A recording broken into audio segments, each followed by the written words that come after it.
No offense, but your brain is a terrible place to keep your big idea. It belongs in the world, but you know that already. You have a calling, a voice that says, this is what I'm meant to do. Create the website your big idea deserves with Wix. Make it your own with top-to-bottom customization, AI to help realize your vision, and built-in business tools to turn your daydream into your dream job. Wix supports every stage of the business journey except one. Your decision to begin. Ready? Go to Wix.com.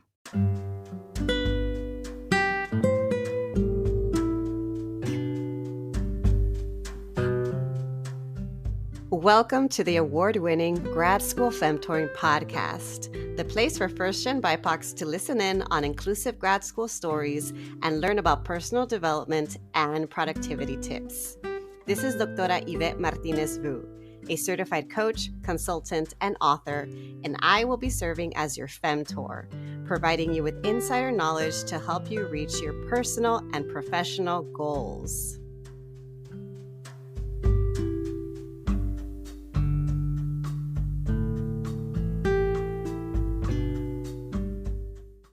Welcome back, everyone, to another episode of the Grad School Femtoring Podcast. This is your host, Doctora Yvette. Today, we are talking about budget-friendly and culturally inclusive meal planning and prepping for grad students. And we have a returning guest. Her name is Jasmine Hormati. Jasmine is a registered dietitian and certified intuitive eating counselor based in New York, New York. She is the founder of Mending Ground Nutrition, an insurance-based virtual private practice of weight-inclusive dietitians who are passionate about helping adults heal their relationship with food and their bodies using a non-diet, culturally and justice-informed approach. I mentioned that Jasmine was previously on the show. She was here for episode 277. That was one of our top episodes last year. So please check it out, especially if you're curious to learn more about topics related to food, movement, body respect as radical self-care. Please check it out. And for those that didn't get a chance to check out that episode, I'd love to hear a little bit more. If you could reintroduce yourself and share more about your approach to food and nutrition. Yeah, of course. Well, thank you so much for having me back. And yeah, the last conversation was so wonderful. So I'm happy to come back and talk more about food and everything today. But yeah, like you said already, I'm a registered dietitian based in New York City. I'm originally from Los Angeles, California, born and raised there. And I am the daughter of Iranian immigrants. And so that is sort of my lived experience of balancing multiple cultures and all those things kind of growing up. And yeah, I live in New York now with my partner and our new dog. We got a dog now, and his name is George. We've had him for about like a month, so definitely adjusting to that, which has been really fun. And yeah, I mean, I love the work that I get to do as a dietitian and a small group practice owner where we're helping people really just come back into their bodies, heal their relationship with food and body and even movement. And, you know, we really try to view food as like everything can kind of fit into your sort of dietary pattern and eating pattern, and that your body is worthy as it is right now. You don't have to change it. We don't sort of prescribe any kind of like restrictive behaviors or diets or things like that so that people feel like they have to like change their bodies into the quote unquote thin ideal. And we really kind of see food as a way to sort of nourish our bodies so that we can kind of get back into the other things that we're trying to do in our lives that maybe are important or things that we really enjoy doing. I love your approach to all these things, from your diet to your movement to even your relationship with food and your body. And I think that's why so many folks resonated with your episode last time. And so for today, I thought it would be really nice to have you talk about this topic that's coming up a lot. A lot of folks are busy. A lot of folks are also on tight budgets. And one of the first thing that comes to mind is, okay, let's figure out what to do about our meals, meal prepping, meal planning. And so I'm curious if you can share your input or your insights or your definitions of meal prepping, meal planning, and then how to approach these things in a way that feels accessible and sustainable for busy grad students and busy professionals. That's a great question. And I do want to start off our conversation with a little bit of honesty here. So I don't love to cook. I'm a dietitian, but I don't love spending time in the kitchen. There are times where I feel more inspired and I'm more excited about like a new recipe or something like that. But like I don't want to spend a lot of time in the kitchen. Sometimes I just want to make something a little bit nourishing so that I can get back to like whatever it is that I was doing before that, or like get back to work, or, things like that. So I just wanted to share that for in case anyone else feels this way of like, okay, like I don't want to cook, but like I know I need to because that will help me, right? And so I want to frame this conversation too as like a way to think about meal planning and prepping as like a way of taking care of ourselves through food. Because yeah, we do have to eat throughout the day. We have to do it multiple times a day. And that is sort of the reality of things. And so how can we do it that we can meet both our body and our brain sort of like fuel needs in a way that, yeah, fits into our time constraints, our budget constraints, and capacity as well. And I think when it comes to meal prepping and planning, I think a lot of times people will picture like what they might see on social media, right? Like I gotta do all my meal prep on the weekend. I gotta like have these like, matching sort of Tupperwares and pre-portion out everything and just like eat that for the week and like that's it, right? And if that works for you, great, do that. And if that doesn't work for you, then we're going to talk about some other strategies and things like that today. But for me, like the meal planning is kind of like the brainstorming and sort of strategy for the actual meal prepping, right? When you're actually going to like cook the food. And we want to do this in a way that's going to help kind of reduce like decision fatigue. Because like if you're a student, if you're in grad school, if you are, working as a professional, like you're already making so many decisions in your life. So like, let's make the cooking process a little bit easier. And in order to do that, I think flexibility is also important, right? Because we need to, again, like assess your capacity and how much time you have. And also thinking about like, what is a sustainable sort of like system for you to create, right? So let's make it a little bit more accessible and more sustainable for the long run. So before we even get into like all the nitty gritty of tips and things like that, I want you all to think about two main things. One is, what type of cook are you?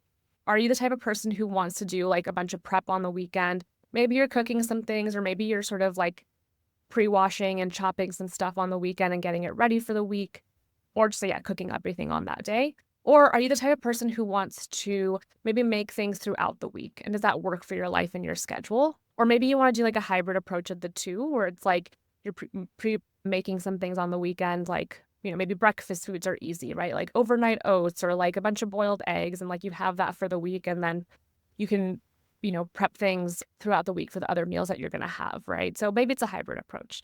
So that's like the first thing I want everyone to think about first. And then the other thing is, okay, what does your schedule look like, right? When you're in school, you might have a more consistent schedule of like when your classes are, when you have like maybe extracurriculars and meetings that you're going to. But from there, like, when do you actually have time to cook, right? How much time do you actually have? And then that's kind of like the more general sort of schedule, but like what's happening this week, for example, right? Are you going to any events that are coming up? Are there any events that provide food? So that might be one less thing meal that you have to make, right? Are you going to be going out with friends? So things like that sort of help you with the meal planning process, right? Another big thing too for students is like, do you have exams or a big deadline coming up, right? What kind of expectations are you putting on yourself if you have a lot of stuff that's due this week and you're also expecting yourself to like cook all your meals from scratch, right? Like it's not really fair. So let's look at like what's going on in your life. Let's look at what your schedule actually looks like and cook based on like the time and capacity that you actually have. And this might also look like getting some help with this, right? Like, so do you live with people who can also help you cook or shop or clean up after you cook? Can we get groceries delivered, right? I know that's an added cost. And so that is something to factor in when it comes to the budget. And if that's maybe like the easiest way to get something delivered, or maybe you do it every once in a while to make sure that you actually have some things on hand to cook, then we use that every so often, right?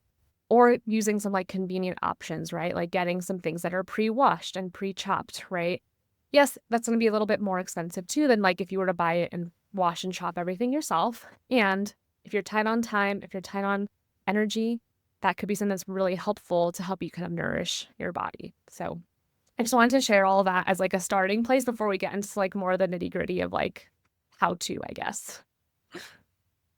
I like that you started out with talking about like this framing around this is to help you with reducing decision fatigue. This is to provide you with a flexible and sustainable system.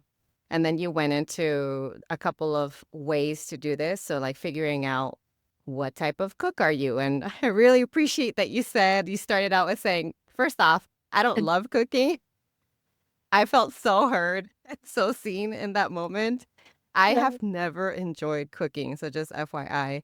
And I actually didn't learn how to cook until I got to college. And it was for many reasons, but when I was a teenager, I was a very rebellious teenager, and I resisted doing anything that was associated with domesticated labor.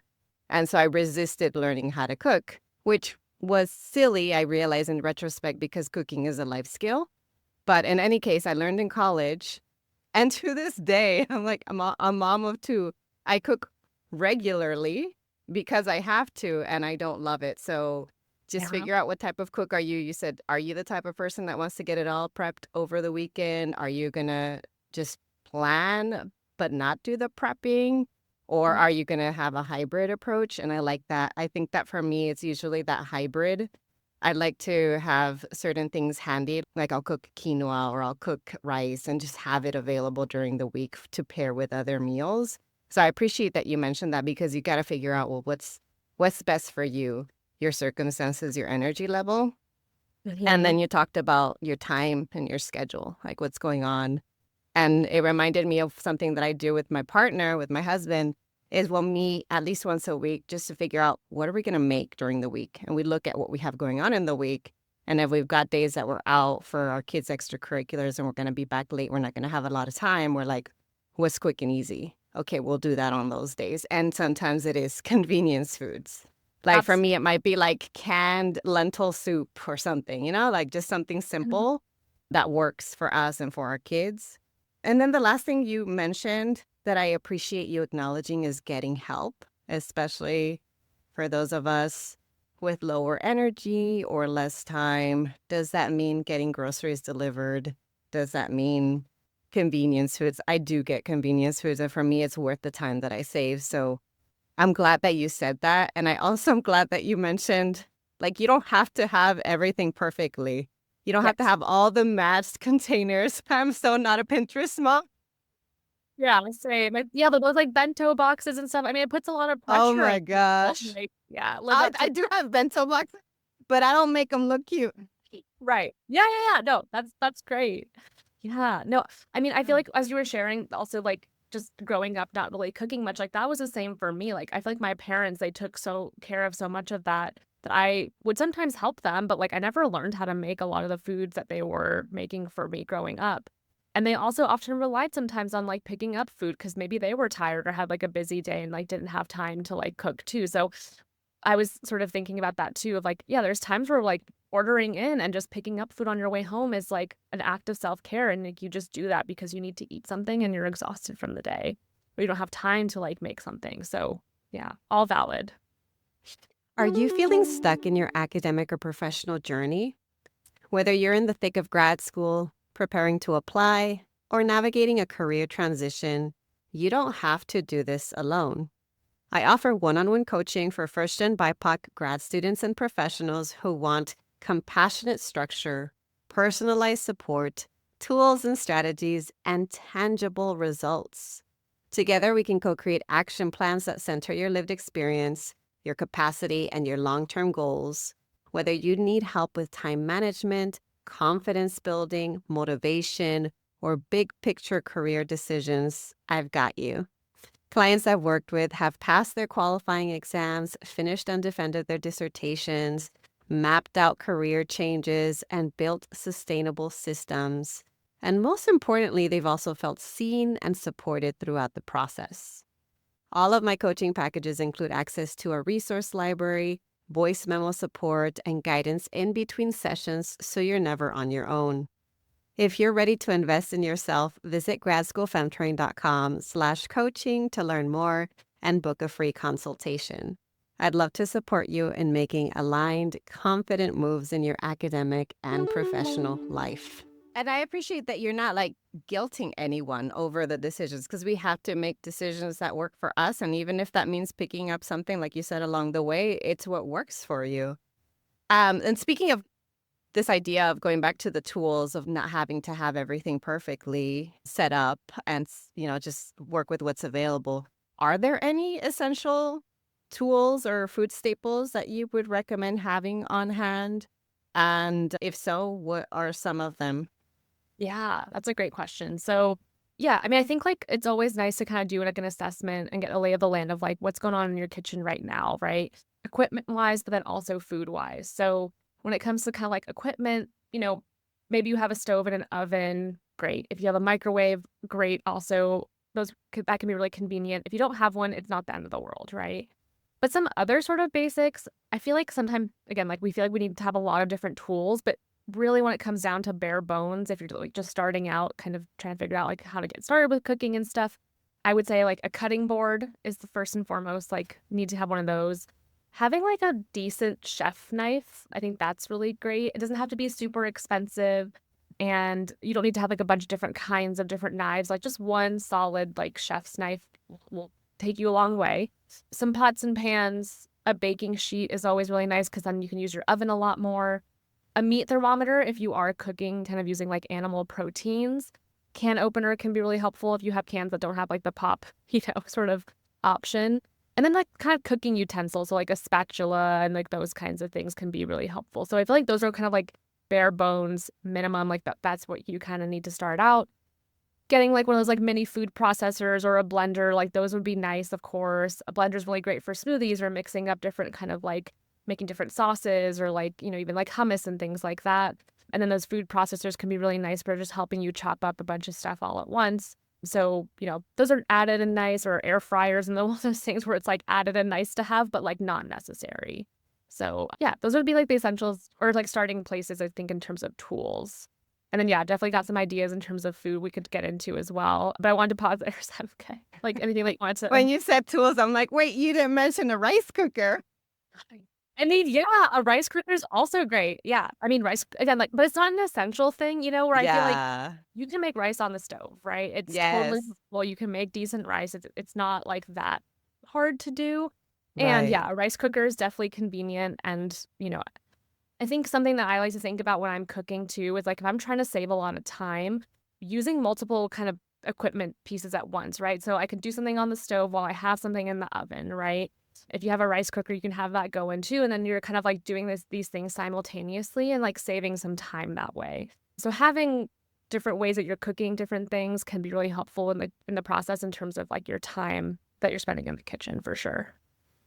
Right. And then you're right. It is about what is essential. The rice cooker may not be essential or may not be within budget for everyone, but I appreciate that you're sharing, these are things that you can do with or without these tools. Like you can make rice on a stove. And for a while, for me personally, I have lived in different environments and I have had and not had certain tools. So I haven't had a microwave in so many years.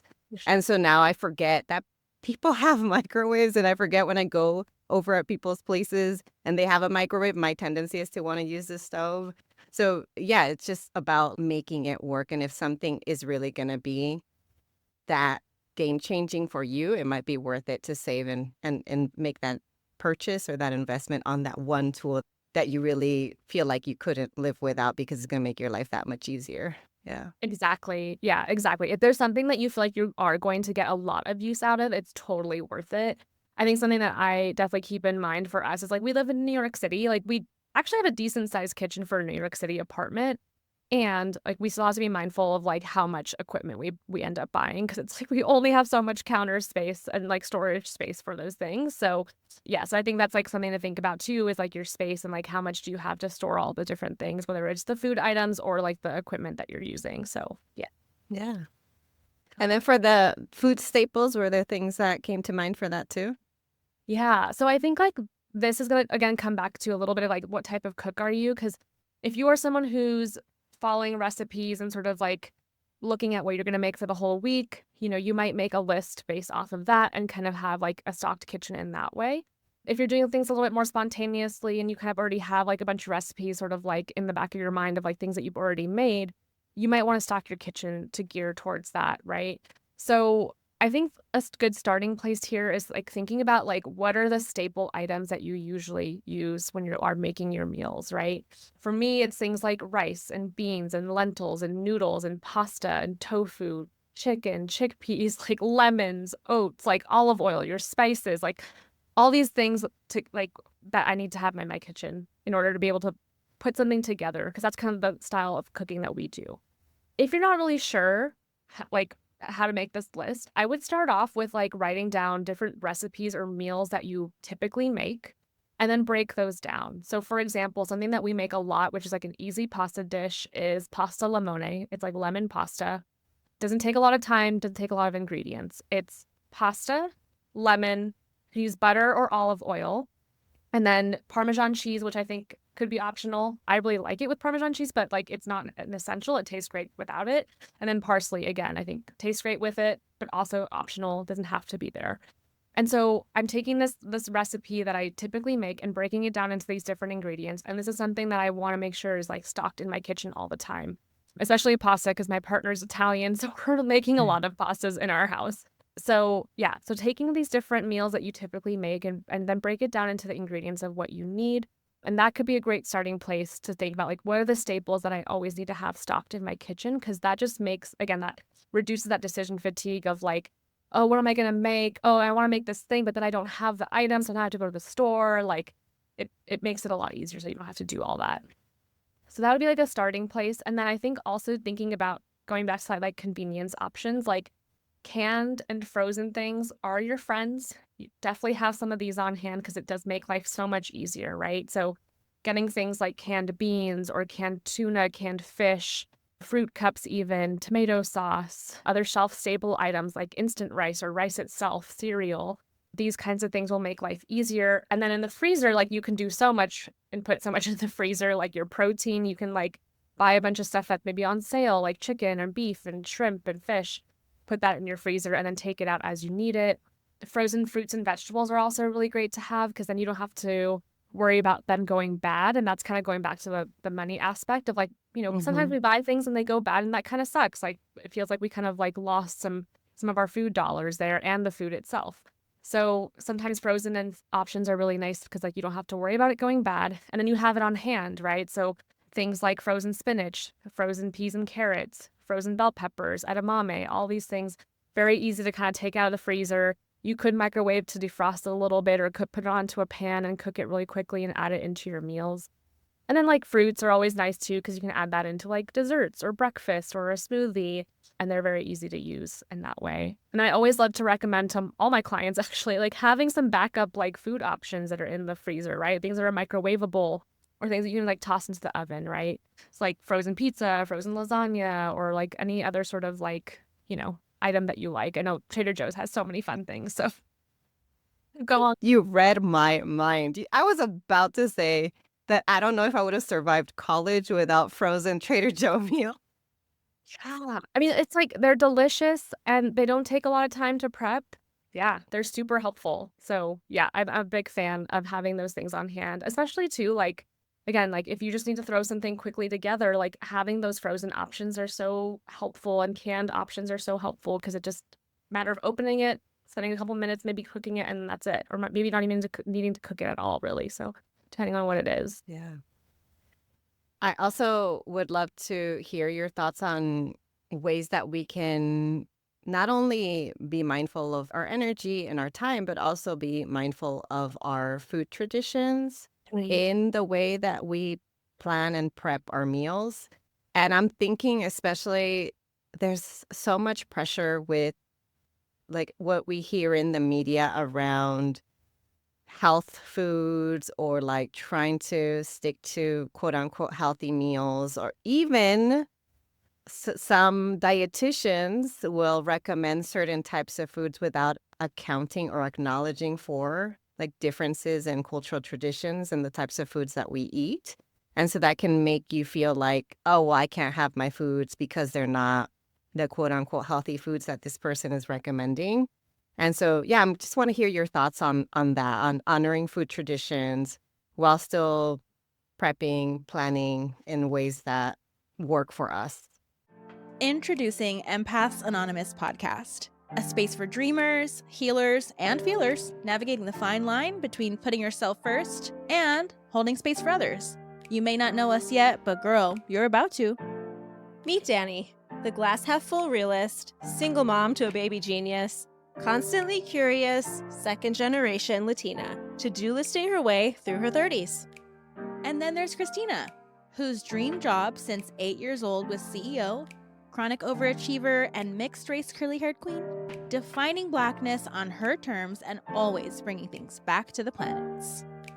Each week, we're diving deep into the day-to-day of being an intuitive feeler, navigating your 30s, and being transparent about moving forward without necessarily having things all together, and holding nothing back. Join us for conversations on mental health, spirituality, race and culture, relationships, and even pop culture, all through the lens of being an empath or highly sensitive person. It's time we all have a place to gather since we know we're not the only ones. Welcome to the support group. Yeah, that's super important. And I think kind of like my bigger picture and a different soapbox that we won't get into today is like how so many of our traditional food ways are deemed quote unquote unhealthy.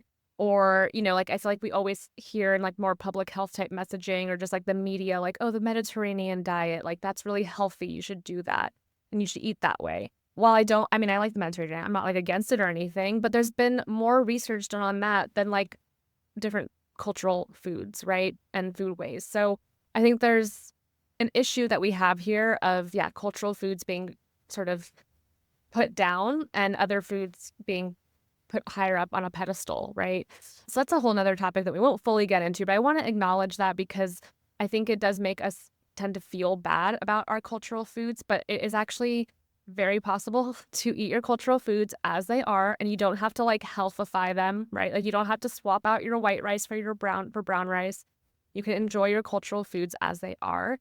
Because to me, like while food is nourishment, and it does provide us with nutrients and fuel and all that stuff, it also is so much more than that. It is tradition and it can be comforting, right? When I think about like Iranian food and making it myself or when I grew up having it, like it's very comforting for me. And so I think it's really important as like you're going through school or going through a stressful time, like being able to turn to these foods that just bring comfort is so healing and helpful. So I think if you do have some cultural foods that are like meals that are your favorites, like start with that, right?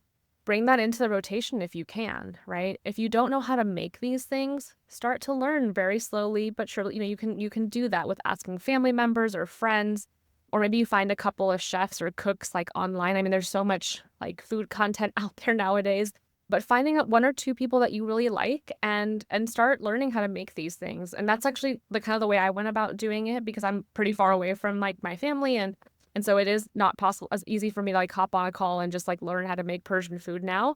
So yeah, like I started to reconnect with my culture through food and by learning how to make Iranian dishes. And I've been going on YouTube and different places and kind of keeping notes of how they're making the thing and how do I like it? How do I want it to taste and making those adjustments to my sort of preference and sort of bringing that into the rotation.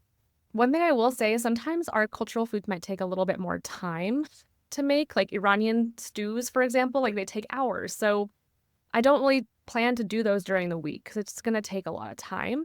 But I might do that on a weekend and I might double the recipe so that I can like make a big batch of it and then freeze half for like another time, right? And I think in general, finding shortcuts is really helpful here too. So like if I need to marinate some like chicken or something like that, I might do that, in the morning. Since I work from home, I have the time kind of like do that in the morning and then I have it ready for the evening, right? Or do it the night before so that way I can just pop that into like the oven when I get home and I can do that while I'm making my rice, right? So finding like little shortcuts here and there. And I mean, one of my other favorite ones is like sauteing a bunch of onions all at once and then freezing them. I learned this from my mom, actually. She would just like, either like just chop them herself by hand or put them in the food processor, saute a bunch of it and then freeze it. And I'm like, wow, that makes so much sense because how many meals start with sauteing onions? Like so many of them. And it's a huge time saver because it takes like 10, 15 minutes maybe if you want to like nicely caramelize them and stuff. So like that's like one little tip that I'll share because I feel like it shows up in a lot of cultural foods too. So yeah. So yeah, I think those are a couple of things to think about. I do want to mention that something that is hard at times is finding ingredients. That is something that I sort of struggled with at first when I moved to New York. So I just want to acknowledge that sometimes it's not easy to find our ingredients at the stores.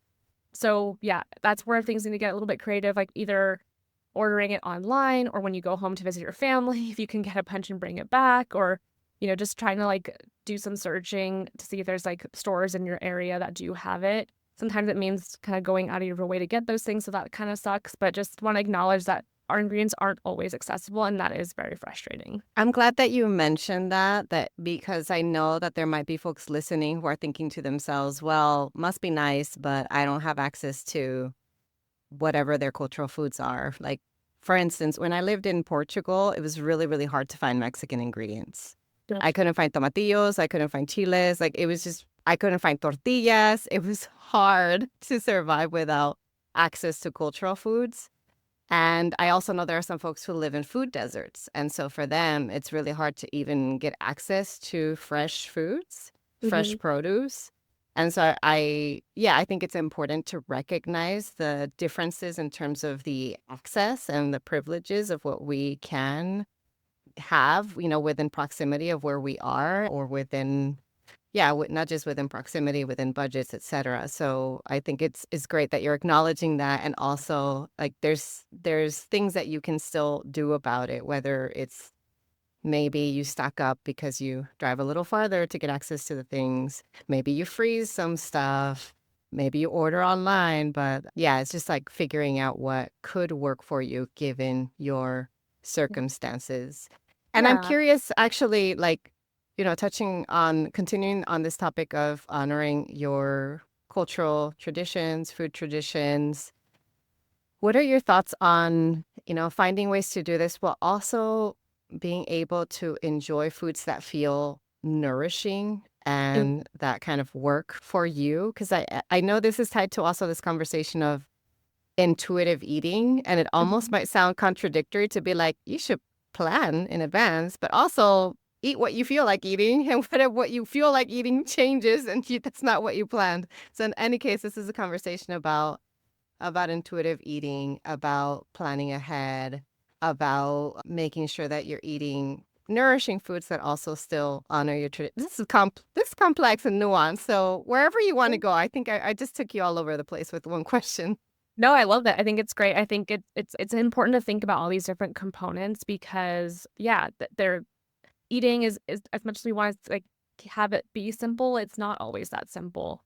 And so I think something here that's important is like flexibility, because yes, intuitive eating, like if we're following it to like a T, which I don't feel like you need to do, it would be quote unquote ideal, to eat whatever we want, whenever we want. But that's just not possible, right? It's not feasible because of all the things that we've already said of like time, budget, all these different factors that we have access to the things. So when that's not possible, right, we kind of need to do a little bit of planning and have a little bit of a loose structure in order to set ourselves up for success, right? And when we're talking about the meal planning and prepping, like we need to do a little bit of that so that we have access to things that we can make meals with, right? Like having a stocked kitchen does help. Having some tools in the kitchen does help. Sort of looking at the week ahead and sort of thinking about what am I going to make this week? It does help with that whole process. So having a rough idea, and then also knowing that we can switch things up, right? When we're talking about even the cultural foods, I was also thinking like, sometimes when we don't have access to a certain ingredient, like maybe we make a substitution. Maybe we get a little creative and try something else because like that's what's available to us, right? Or like if you're heading into school or work and you've packed your lunch and maybe your snacks for the day, and like you're kind of guesstimating what it is that you think you'll want at that time, what you're going to feel like eating at that time. But like you packed your lunch and you eat what you brought because like you need to eat something instead of sort of like scrambling at the last minute to find something to eat. And then you're able to move on with your day, right? But then again, like that flexibility piece does come in because like you do have permission to change that plan. You might come home after a long day at school and just be like totally spent, totally tired, and you had a plan to cook dinner that night. You've got your meat defrosting in the fridge, like you're ready to go for all the things, and then you just don't have the capacity. And that is okay. you can come home and pull out that frozen, meal from the oven or from the freezer and put it into the oven, or you can order something and just take care of yourself in that way. So I want to start off with that because I think that, with intuitive eating, it can get a little complicated, and sometimes like it can almost feel like we have to follow these like rules of intuitive eating, but it's really guiding principles, and again, like flexibility and a loose structure helps a lot, I think, when it comes to eating, and then also the planning and meal planning and prepping part. I appreciate you emphasizing the flexibility piece of it because it reminds me of the work I do in a weird way around helping people to find sustainable ways to do the work that they do. And one of the things that comes up a lot in my work is like helping people with time management. And sometimes folks come up with their schedules and they view it as this like rigid thing that they have to stick to. Otherwise, they have failed at the time management piece of it. And I often tell them, well, why not treat it like a template? Meaning in an ideal world, you would follow it, but it's a loose template. And if some things change here and there, that's okay. And that's what this reminds me of when we're talking about food and what you're going to eat. Maybe the template is today is going to be a busy day. I'm going to have lower energy. So I need a low energy meal, something that's easy. And maybe you plan to cook something that's easy. And then at the end of the day, you have crashed. And so you're like, okay, it's flexible enough that I pull out that pizza from the freezer and put it in the oven, as you said. Like the key is that flexibility, but also having whether you want to call it a template, but like your set things in terms of your options that work for you. Yeah. Exactly. Yeah, exactly. And then I think the other part of this too is like making sure that your meals are like going to sustain you and going to keep you kind of like nourished and full for the period of time that you're kind of hoping for. So I think sometimes like, kind of having that template, like you were saying, is really helpful. Like I think about like meals as like having at least 3 of these components, having carbs, fat, and protein. If my meals have those things, I know that that's going to help me feel satisfied. Fiber, like fruits and vegetables, is great. And I love to see those in meals. And I see them as the bonus item though, because those other 3 foods, carbs, fat, protein, like those actually help. And like when we break them down in our body, it actually sends signals to our brain that's saying like, we're eating a meal and we feel satisfied. Versus like fiber does have, fiber, and it does have vitamins and minerals, and it provides bulk, which is great. But like it's not going to necessarily provide us with like a lot of energy and fuel in that sense. So when you're thinking about like your meals, making sure that there are some carbs, so it could be like rice, there's some fat, which is maybe whatever you're cooking with, like the oil or butter that you're using. Maybe it's a sauce that you're making too. So there's that fat, and then protein being like fish or chicken or tofu or beans. And then your fiber, right, which might already be like the beans has fiber in it. If you're adding any vegetables or having fruit on the side or something like afterwards, So kind of having that like template, that kind of like recipe idea of like, and then you can plug and play different stuff, right? You can play with this in a lot of different ways and be able to make really delicious meals. Like one of my favorite things to do is like, again, kind of like I was saying earlier, kind of like using multiple pieces of equipment at the same time is like, I've got rice going on the stove, and in the oven, I've got like salmon and asparagus. Easy, done. Or like a 1-sheet pan meal, like sausage, bell peppers, and potatoes, all in the oven. I don't have to worry about it, So those kinds of things are really helpful. Those are my favorite meals, the set it and forget it meals. Yeah, exactly. All right. Well, I'm curious if there was any question that you were hoping I would ask you touching on these topics.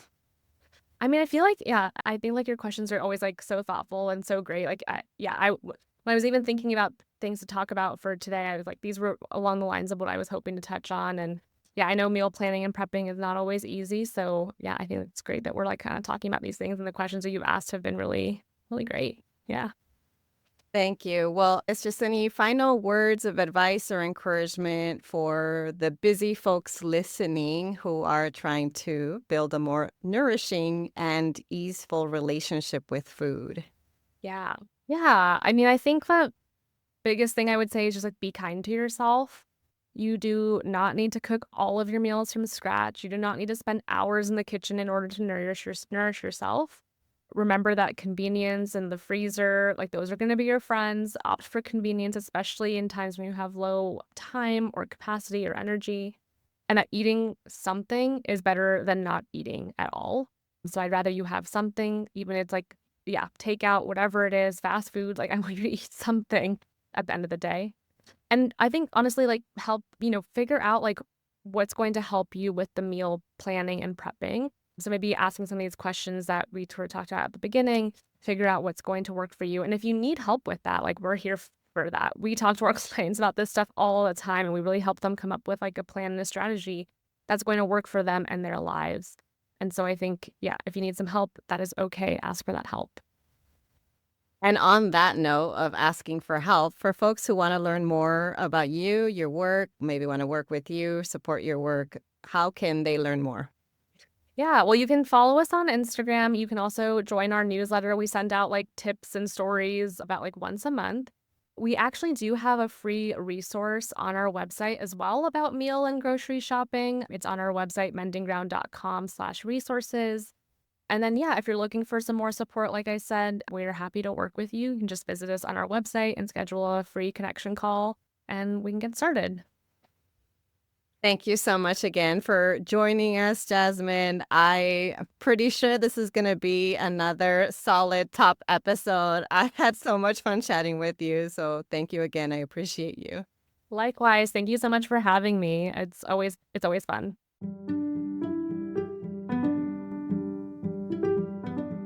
Thanks so much for listening. If you liked what you heard, here are 3 ways you can support the show. The first is to make sure you're subscribed and leave a review on Apple Podcasts. The second way is to get your copy of my free resource kit linked in my show notes. This kit includes tools, worksheets, and podcast playlists on all things grad school, productivity, and personal development. The third way to support my show is to follow me on social media. You can find me on Instagram with the handle @Grad School Femtoring and on LinkedIn by searching my name. Thanks again for listening, and until next time.